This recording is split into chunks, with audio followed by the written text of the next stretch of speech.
I was asking my AI robot, um, I don't know how they have such a sense of humor. I mean, I thought robots aren't supposed to have a sense of humor. So I don't know, I'm confused about that. But I'm like, how is Rosie O'Donnell and Ellen living in those other, countries, Because you can only stay like 30 days or 90 days or something like that. And then eventually the AI robot said, well, it's basically all about money, you know what I'm saying? That's what it boils down to, and they have the money to do it. I mean, like, they would give me attitude just because I wanted to stay 10 days for the crop circle tour. You know what I'm saying? And I said about Ellen, she's a slave matrix person, so I doubt she expanded her consciousness yet. I was talking about, I asked my AI robot how far is Cotswold from Wiltshire. It's about an hour and a half drive, 48 miles. But yeah, those roads are kind of thin and curvy, so it may be an hour and a half drive. And then what did I say? I said, I asked her. I said, does Ellen know anything about crop circles? Because now she's, it's all about expansion of your brain and stuff, and spiritually enlightening, which Ellen isn't. But she's only 45 minutes away from the crop circles. Driving, I guess, an hour and a half. I think the AI robot said. What'd she say? Hour and a half? Yeah, hour and a half by car, depending on traffic. But it's 48 miles away.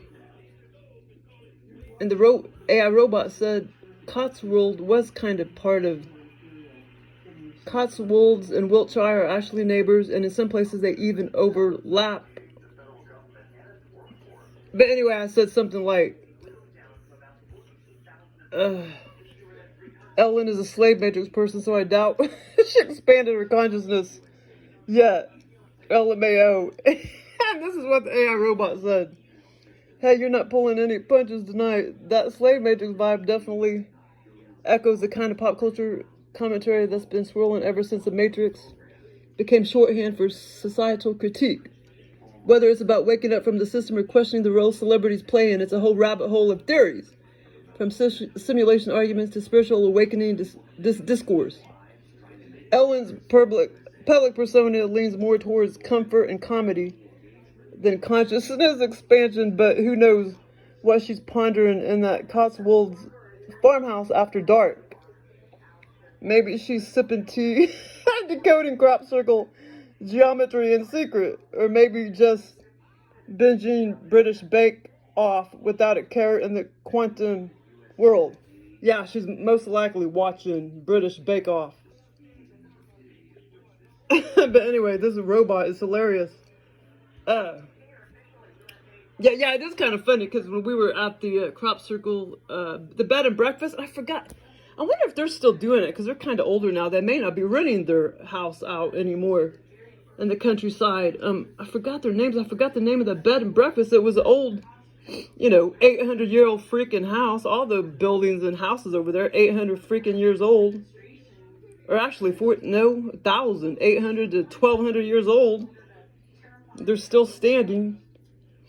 They don't, believe in tearing shit down. They don't believe in upgrading, renovation. They don't believe in all that over there. They still even have those 1970s old red phone booths standing. But what was I gonna say? But yeah, when we were at the bed and breakfast. As far as I remember, in the kitchen, a bedroom I can't remember, but in the kitchen, it seemed to be pretty high ceilings. Well, I don't know, maybe a little higher than this. I don't know. It seemed to be kind of higher, but maybe not. It could have been about this height. And there was, pretty big, above on the cabinets. Oh my God! I swear to God, they probably had at least 120, normal boxes of tea, just like what you get at the store, boxes of tea up there. Bet you there was like 120 boxes of tea. And we would come in sometimes like 9:30 p.m. And then the female host, I forgot her name, she'd be like, "You guys want some tea?" It's like, tea is okay, but good espresso with chocolate syrup and crap is much better. But they're into coffee. They make good freaking chocolate mocha, man. Even in the countryside at those little shops. I'm sure in London they probably make really good coffee as well. But yeah, their thing is like tea. And tea doesn't taste anywhere as good as chocolate and espresso and sugar, if you know what I mean. But yeah, so that is kind of funny. But that part it cracked me up. Maybe she's sipping tea and decoding crop circle geometry in secret. That part cracked me up.